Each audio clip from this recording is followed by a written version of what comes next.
नमस्कार, मैं हूं विनोद लांबा और आप मुरादनगर विधानसभा सीट से देख रहे हैं किस्सा कुर्सी का सीएम कौन। फिलहाल ये सीट बहुजन समाजवादी पार्टी के पास है, जहां से मौजूदा विधायक है वहाब चौधरी साहब। इससे पहले समाजवादी पार्टी सीट से देख रहे हैं किस्सा कुर्सी का सीएम कौन। फिलहाल ये सीट बहुजन समाजवादी पार्टी के पास है, जहां से मौजूदा विधायक है वहाब चौधरी साहब। इससे पहले समाजवादी पार्टी के पास ये सीट थी, लेकिन पहले नंबर की कुर्सी खाली है।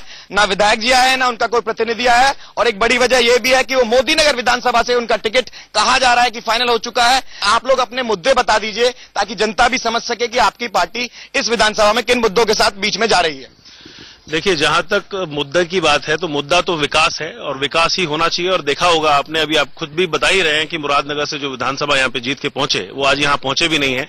तो इससे आप अंदाजा लगा सकते हैं कि विकास के पैमाने पे उन्होंने क्या किया होगा, क्या नहीं किया होगा। मेयर हमारा नहीं है, विधायक हमारा नहीं है, सांसद हमारा नहीं है, बावजूद उसके 18,000 करोड़ से ज्यादा के काम समाजवादी पार्टी ने मुरादनगर ऑन रिकॉर्ड कह रहे हैं 18,000 करोड़।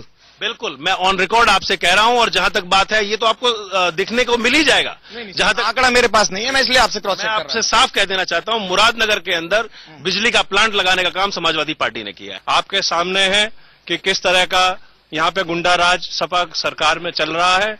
AK-47 से हमले हो रहे हैं नेताओं के ऊपर, आपके सामने है। लेकिन आप भी जानते हैं कि किस तरह की चीजें खुल के सामने आई है कि वो जो मामला था वो दूसरा तरह का मामला है। और ये आपराधिक किस्म के लोग जो होते हैं उनको पकड़ने का काम किसी भी सरकार में जो होता है वो किया जाएगा, और वो हमारी सरकार कर रही है। जहां तक बात है AK-47 की, प्रतिबंधित हथियार है, और उसके लिए जो सजा मामला बड़ा हो जाता है तो आप भी मानेंगे? मैं मानता हूं, लेकिन मैं साथ साथ ये भी कहता हूं कि जो उस पर उचित कार्रवाई होनी चाहिए वो सरकार करेगी। हमारे यहाँ जो बसपा के विधायक हैं 4.5 साल होने जा रहे हैं, एक भी अगर ईंट, हमारे जितने 16, 17, 18 गांव पड़ते हैं, अगर एक भी ईंट कहीं। इस सवाल से सहमत है आप लोग? मौजूदा विधायक का परफॉर्मेंस यही है, सहमत है? माफ कीजिएगा, इससे आगे नहीं बढ़ पाऊंगा क्योंकि जवाब देने के लिए नहीं है। सपा के प्रत्याशी हैं, उन्होंने कहा था कि यहाँ एलिवेटेड रोड बन रहा है और ये रोड बन रहा है। ये विधान सभा जो मुरादनगर आती है उससे संबंधित उसका कोई मामला नहीं है, गाजियाबाद तक की ही सीमित। गाजियाबाद तक है त्यागी साहब? ये ऐसी विधानसभा तक ही फिलहाल ये सीमित है, इसका कोई एरिया मुरादनगर में कोई टच नहीं है। आप जाइएगा, मैं राजनीति से त्याग पत्र दे दूंगा। जो रोड कभी नहीं बनी उस रोड को चौड़ीकरण बना के, और कब लगभग 40 गाँवों को। गांव के नाम बताइए आप। गांव वहां से सुराना, निठारी, सुराना, सुन लीजिए भाई सब लोग जी।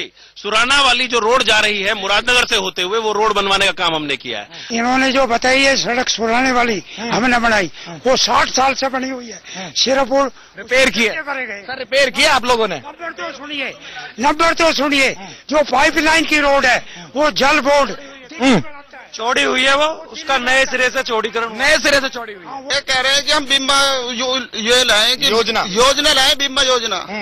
हमारे पार्षद जी बतावे उसमें क्लोज क्या, जो 500 करोड़ रुपया LIC कंपनी जो घाटे में चल रही, उन्हें लाभ पहुंचाने के लिए है। किसान जब अपनी फसलों का बीमा कराएगा, सुन लीजिए भाई जवाब, और उसकी फसल जो है खराब हो जाएगी तो उसका सीधा लाभ जो है किसान को ही पहुंचेगा। अभी बगल में लगा हुआ हमारा संजय नगर है, सारा सीवर में डूबा रहता है। संजय नगर नहीं आता है? संजय नगर महानगर आता है, और बीजेपी का वहाँ पे बहुत काम चल रहा है। अगर कर रहे हैं सीवर की सर, घरों में, रसोइयों में सीवर उबल रहे हैं। अगर वहाँ पे भारतीय जनता पार्टी काम नहीं करती तो रिपीट पार्षद नहीं होते। हर बार भारतीय जनता पार्टी का पार्षद रिपीट होता है। मुकेश त्यागी 5 बार से पार्षद है। तो सर ये है, जिस तरीके से पहले वाले नहीं है जो जीत के आएंगे, उनका क्या वादा है, क्या कसम है कि वो आकर ऐसे आएंगे? कसम खाना चाहते हैं आप लोगों से? भाई हाथ खड़े करके कसम खाइए, आप लोग आओगे कि नहीं आओगे, यही कहना चाहते हैं आप? सीएम जो है डॉक्टर संपूर्णानंद जैसा होना चाहिए, यहाँ पर भाई भतीजावाद। ठीक है, ठीक है, अच्छी बात है। जब यहाँ चुनाव का टाइम आता है ना, तो सब कहते हैं रोजगार दिलवाएंगे, रोजगार दिलवाएंगे। कहाँ है रोजगार? रोजगार नहीं मिला, ये मुद्दा। ठीक है, एक सवाल का जवाब ले लूंगा जी। में भी माननीय अतिथि बैठे हैं, इनसे ये बताइए, युवाओं के लिए रोजगार, खेलकूद की व्यवस्था, इतना बड़ा प्रदेश होते हुए भी पूरे भारतवर्ष में। 2 सवाल हो गए भाई, कौन जवाब देना चाहेगा इसका? ठीक है। बार बार त्यागी जी कह रहे हैं मेयर हमारा नहीं है और विधायक हमारा नहीं है। मैं त्यागी जी से कहना चाहता हूँ, प्रशासन इनका है, CMO इनका है, फिर भी लोग बगैर इलाज के मर रहे हैं। जहाँ तक स्वास्थ्य की बात है, 1 रुपए की पर्ची में दवाई भी फ्री। हाँ, एड्रेस बताइए ना सर, एड्रेस बताइए इनको, एड्रेस बताइए। नहीं, यहाँ की विधानसभा के लोगों को एड्रेस बताइए आप। सरकारी हॉस्पिटल्स में 1 रुपए की पर्ची पे इलाज हैं यहाँ के सरकारी हॉस्पिटल, बहुत अच्छे हैं। और अगर किसी को इलाज नहीं मिल रहा हो, मैं आप लोगों से दावा कर रहा हूँ, मैं राजनीति से त्याग पत्र दे दूंगा। एक मिनट, बीते दिन ही यहाँ गाजियाबाद में एक अस्पताल के अंदर एक लड़की की मौत हो जाती है और उसको देखने वाले वहाँ पुलिस वाले थे, स्वास्थ्य विभाग था। क्यों हो गई मौत? उसे दवाई क्यों नहीं मिली? उसे एडमिट क्यों नहीं? कौन सा अस्पताल था? जिला अस्पताल गाजियाबाद। जिला अस्पताल गाजियाबाद का। आपने वहां का दावा किया? ये जानकारी में मेरे नहीं है, ये संज्ञान में नहीं है, और जो भी चीज मेरे संज्ञान में आएगी और अगर कहीं भी अनियमितता पाई जाती है, मैं आपकी जानकारी में नहीं था? इतना बड़ा मामला हो गया, अखबार में छपा, मीडिया में आया। ऐसा क्यों है कि बच्चे जब पढ़ने के लिए बैठता है तो किड्स स्कूल में या फिर प्ले स्कूल में बैठ जाए, लेकिन सर्व शिक्षा अभियान में जहाँ पे इतनी सस्ती सेवा मिलती है वहाँ पे सरकारी स्कूलों की तरफ रुख क्यों नहीं करते? अच्छा, आधारभूत सवाल। माननीय प्रधानमंत्री जी ने जन धन योजना के तहत जो अकाउंट खुलवाए हैं, तो उन्होंने जो छुपी हुई शर्तें हैं ये तो बताई नहीं। आप बता दीजिए, मैं भी रख दूंगा, मेरी भी जानकारी में नहीं है छुपी शर्तें। 40 दिन आप कंटिन्यू खाता चलाएंगे, जब उसका बेनिफिट मिलेगा। तो ये योजना है जो हम गरीबों के लिए। अब गरीब ऐसा तो है नहीं कि वो 40 दिन कंटिन्यू खाता चलाएगा। किसानों की कोई सुनने वाला नहीं है। अगर वो कोई काम रुकवाना चाहते हैं, बिल्डरों से कुछ लड़ना चाहते हैं, तो ये प्रशासन वहाँ पे आकर हंगामा करने लगता है। किसानों की क्या समस्या क्या है? समस्या क्या है? उनको रेट के जमीन के रेट सही नहीं मिल पा रहे हैं, जो उन्हें 8% के जो मुआवजा दिया गया था वो नहीं। जो सरकार 2 साल में आई है, उसको तो हमने इतनी करी है उम्मीद है कि भाई 2 साल में तोप चला दे, और जिसने देश में 67 साल राज करा वो कुछ ना करे। ठीक है, किसानों को लेकर डीएम से जाके मिला हूँ और जाके मैंने उनसे कहा, उनकी मांग रखी है मैंने। सर आप तो सरकार में अगर चाहें तो इसको सोल्यूशन भी करा सकते हैं ना जल्दी। केंद्र सरकार की चीजों में मैं आप लोग केंद्र सरकार के द्वारा पैसा जो है स्टेट गवर्नमेंट को दे दिया गया है। इन्हें वितरण जो दे दिया गया है वो आज जितने रेट हैं उसके आधार पे दे दिया गया है, लेकिन ये जो किसानों की मांग है वो उससे ज्यादा की है। जब ये लोग बाकी पे सुलझेगा कैसे, ये आप बता दीजिए। केंद्र सरकार हमारी जमीन घेर रही है और इनकी औरत सब वहाँ दोपहरी में मर रही है 1.5 साल से। कहाँ है इनके राजनाथ सिंह और प्रधानमंत्री ये बात करते हैं? दिवा मुआवजा जो सुप्रीम कोर्ट से हम जीत गए, क्यों नहीं दिवा रहे? इस उत्तर प्रदेश में करोड़ों किसान है, हिंदुस्तान में करोड़ों किसान है। ये लोग उनकी जो गन्ना पेमेंट है या कोई भी पेमेंट है टाइमली क्यों नहीं करते? तमाम जगहों का बाकायदा उसका पैसा एलोकेट करके दे दिया गया। एक सेकंड पेंडिंग है सर। नहीं सारा नहीं मिला है सर। सहकारिता का मिल गया। सहकारिता प्राइवेट, हाँ प्राइवेट मिल। अगर प्राइवेट मिल पे कानून है, हम उसको सील करेंगे, उसके बाद में कानूनी प्रक्रिया है। सरकार कैसे चलाना चाहिए आप नेता तय कीजिए, और किसको किस आधार पर वोट देना चाहिए ये आप लोग तय कीजिए। मुरादनगर विधानसभा सीट से कैमरामैन मनोज के साथ विनोद लांबा, इंडिया न्यूज। नमस्कार, मैं हूं विनोद लांबा और आप देख रहे हैं साहिबाबाद विधानसभा सीट से किस्सा कुर्सी का सीएम कौन। फिलहाल ये सीट बहुजन समाजवादी पार्टी के अमरपाल सिंह जी के पास है और इससे पहले ये सीट बीजेपी के पास थी। तमाम जनता हमारे बीच पहुंच चुकी है, लेकिन न विधायक आए, न विधायक की तरफ से कोई और प्रतिनिधि बीएसपी का पक्ष रखने आया। रितु खन्ना जी हैं समाजवादी पार्टी से, टिकट की दावेदार भी कही जा रही है। आप किन मुद्दों के साथ साहिबाबाद की विधानसभा में ताल ठोक रहे हैं? हमारा जो समाजवादी पार्टी का मुद्दा है वो किसी भी दलगत या जातिगत को हम लोग विश्वास नहीं रखते। हम केवल विकास और विकास, चाहे वो किसी भी मुद्दे पर हो, हम विकास की बात करते हैं और विकास का मुद्दा ही लेकर 2017 में भी विकास का ही मुद्दा हमारा रहेगा। उत्तर प्रदेश की जो कानून व्यवस्था खराब है, अपराधियों के हौसले बुलंद हैं, और प्रदेश सरकार का जिस प्रकार का वातावरण आप लोग पिछले दिनों से देख रहे हैं। 20 लाख की आबादी में कोई सरकारी अस्पताल नहीं है, कन्या विद्यालय नहीं है, पानी नहीं है, बिजली नहीं है, सुरक्षा नहीं है, क्या चीज है? गाजियाबाद में ये विकास दिया है, जो हज हाउस बनाया है। हमारे यहाँ अस्पताल की जरूरत है या हमारे यहाँ डिग्री कॉलेज की जरूरत है? हमारे साहिबाबाद में कौन सा सरकारी डिग्री कॉलेज है? जो हज हाउस की बात इन्होंने उठाई है, हज हाउस की सेवा सिर्फ 1 महीने चलेगी, बाकी टाइम में माननीय मुख्यमंत्री जी ने खुद कहा है कि वहाँ पे IAS PCS के लिए क्लासेस चलेंगी। ये व्यवस्था केवल अल्पसंख्यक वर्ग के लिए है। ये हज हाउस केवल हज के लिए ही क्यों है? हमारे शिव भक्त जो गंगोत्री से 1 महीने पैदल चल करके लेट करके जो अपने घर भगवान शिव का जल लेकर के जाते हैं, उनके लिए ये क्यों नहीं हो सकता है? साहिबाबाद विधानसभा में जो सबसे बड़ी समस्या है वो पानी के, मीठे पानी की व्यवस्था की समस्या है, और 5 साल समाजवादी पार्टी की सरकार रही है। आज भी जो NCR से जुड़े हुए कॉलोनी है वहाँ पर लोग खरीद के पानी पीते हैं। सबसे बड़ी प्रॉब्लम जो चल रही है लॉ एंड ऑर्डर की चल रही है, और हम लोगों ने 10 साल से यहाँ पर एक डिमांड रखी है कि एक थाना काम कर रहा है कई लाख की आबादी के ऊपर। अगर विकास हुआ है, यहाँ जीवन सुरक्षित ही नहीं है, विकास का लाभ क्या मिलेगा? ये एरिया राजेंद्र नगर होता है। ये सीवर का पानी बरसात होती है पूरे में भरा, एकदम निकलने की जगह नहीं रहती है। शहीद नगर साहिबाबाद के अंदर आता है।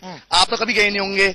यहाँ पर जो भी मान सम्मान वाले वो जो आदमी बैठे हुए हैं वहाँ पर 5 मिनट टिका नहीं सकते, इतनी गंदगी है वहाँ पर। ये जो आज आप क्राइम देख रहे हैं, ये केवल आज 5 साल की या 4 साल की सरकार की देन नहीं है, ये आज से चले आ रहे 70 साल की कार्यशैली की देन है। जनरल वीके सिंह एक्टिव है इस विधानसभा में।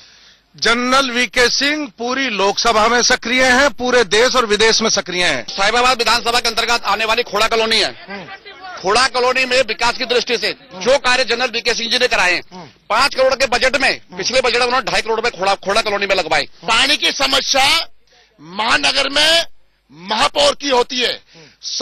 15-17 साल से भारतीय जनता पार्टी के महापौर हैं, उन्होंने क्यों नहीं किया? वाजिब सवाल है। सांसद भी नहीं का, मेयर भी नहीं का, उसके बावजूद ये समस्या है तो भी पार्षद भी नहीं का, उसके बावजूद ये कह रहे हैं। थाने के सामने एक महिला को आग लगा दी, थाने के सामने में ही रहती है, लेकिन उसके बावजूद पुलिस ने किसी तरह की कोई कार्रवाई नहीं करी और जीडीपी में ठीक है सर, हम लोग कहते हैं पंजाब में जो है नशा बहुत ज्यादा चल रहा है। हमारे गाजियाबाद के अंदर हर कॉलोनी में जाकर देखो, गली गली में शराब बिक्री नकली। सर, बाजा साहिबाबाद के अंदर एक भी खेलने के लिए स्टेडियम नहीं है जी। ये किसी में राजनीतिक मुद्दा नहीं है, ये जो कॉमन बात है। और कोई भी बच्चे के लिए कहीं भी नहीं, एक स्टेडियम बन दिया है, वो डीएलएफ स्कूल वाले को जीडीए के द्वारा अलॉट कर दिया गया। नगर निगम पर बीजेपी है, प्रदेश में सरकार समाजवादी की है, जगह जगह कूड़ों के ढेर पड़े हुए हैं, सीवर बह रहा है, जिम्मेदारी तो कम से कम तय हो कि है किसकी। फिलहाल साहिबाबाद विधानसभा सीट से कैमरामैन मनोज के साथ विनोद लांबा, इंडिया न्यूज।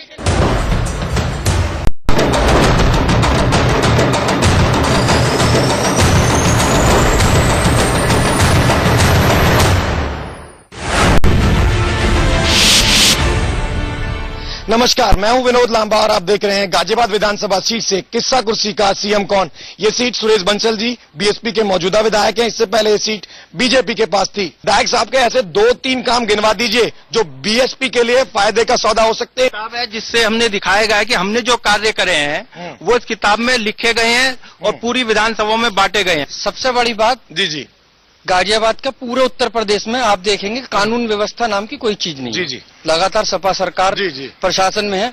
माननीय मोदी जी से एक वो है सवाल कि जो विकलांगों का नाम बदल के दिव्यांग रखा है, क्या उन विकलांगों का भाग्य चमक गया? क्या 300 रुपए दिव्यांग रखने से क्या फायदा? फायदा हुआ है क्या? यहाँ पे एमपी किसी पार्टी का होता है, गायब है, विधायक एक्टिव है, ये सवाल है। एमपी साहब गायब है, विधायक एक्टिव है, ये केवल एक गाय को लेकर उसमें विधायक जी ने पूरा दिन रात एक कर दिया। जो निर्दोषों को पकड़ा उन्होंने, विधायक जी ने उनको छुड़वाने का ये तो चौड़ीकरण के लिए मोदी जी ने उस चौड़ीकरण का 1 साल पहले उद्घाटन किया था कि 1 साल में उसको बनाकर दे देंगे। अभी तक उस पर कोई भी काम चालू नहीं हुआ। रोड की बात 24 पर मेरठ रोड जाता था जो।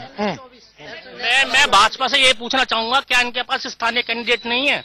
पिछले 5 साल राजनाथ सिंह को जो झेला, इस 5 साल लोकसभा मेंबर की बात कर रहे हैं आप। इस बार 5 साल वीके सिंह जी को झेल रहे हैं। लाइन पार क्षेत्र में क्या इसको एक भी स्कूल नहीं है, एक भी कॉलेज ऐसा नहीं है जो हमारा मुद्दा हो। और शहर विधानसभा में सबसे महत्वपूर्ण क्षेत्र है जो लाइन पार क्षेत्र। राजकीय इंटर कॉलेज है, एक छोटा जो हॉस्पिटल है, उसके लिए विधायक ने बड़ा करने के लिए विधानसभा में 301 के तहत क्वेश्चन उठाया है। एक डिग्री कॉलेज सामने की मांग करिए। नहीं, ये बताइए, स्टेट गवर्नमेंट की कोई योजना नहीं? संतोष यादव बीसी रहते जो पैसा देगा उसका कहीं जिक्र नहीं। जी बिल्कुल, उसका कहीं जिक्र। आप तो नहीं हो, आपकी योजना तो नहीं थी वो। मैं तो जनता के साथ हूँ। नहीं, एक मिनट, नहीं, किसी ने क्या कर दिया? आज भी पानी भर जाता, आपकी कार नहीं निकल सकती। पूछ लो, लोग नहीं पैदल। कि गाजियाबाद के अंदर डेंगू की कितनी तकलीफ बीमारी चल रही है। और हमारे मेयर साहब भी हमारे भाजपा के हैं, नाम बताइए। मेयर साहब हैं आशु वर्मा जी। आज तक फॉगिंग किसी भी क्षेत्र में नहीं कराई। हर वार्ड में सभी पार्षदों को फॉगिंग की मशीन प्रोवाइड कराई गई है और हर वार्ड में उनकी फॉगिंग हो रही है। इतना एक्टिव आज तक कोई मेयर नहीं हुआ। एक मिनट, आखिर जो स्थानीय मुद्दे हैं उन पर कैसे राजनीति इतनी ज्यादा हावी हो गई है? कैमरामैन मनोज के साथ विनोद लांबा, इंडिया न्यूज।